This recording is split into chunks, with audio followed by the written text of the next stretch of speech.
واحدة واحدة. صراحة أنا جاي من اسكندرية لبورسعيد حبا في أهل بورسعيد. أهل بورسعيد الناس أصحاب البطولات العظيمة، لأن لهم شأن كبير ولهم ثقة في الدولة، وبنقول إن إحنا كلنا شعب واحد، ما نقدرش إن إحنا نقصي ناس وناس.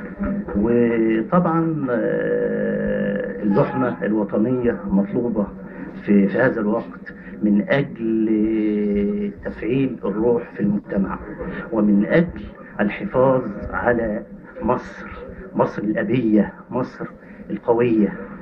وبقول يا مصر فيك الرجال أشكال على ألوان، وبالجهاد والعمل يا خير كتير هيبان. يا مصر فيك الرجال أشكال على ألوان. بقول ارفع راسك فوق، انزل للسما وكبر، اقتل فيك الخوف وتحرر بعد ما عدى الصعب، وجبل الجهل العالي اتدمر بالاتحاد بالاتحاد بالاتحاد، وبحب وطننا ايد راح تبني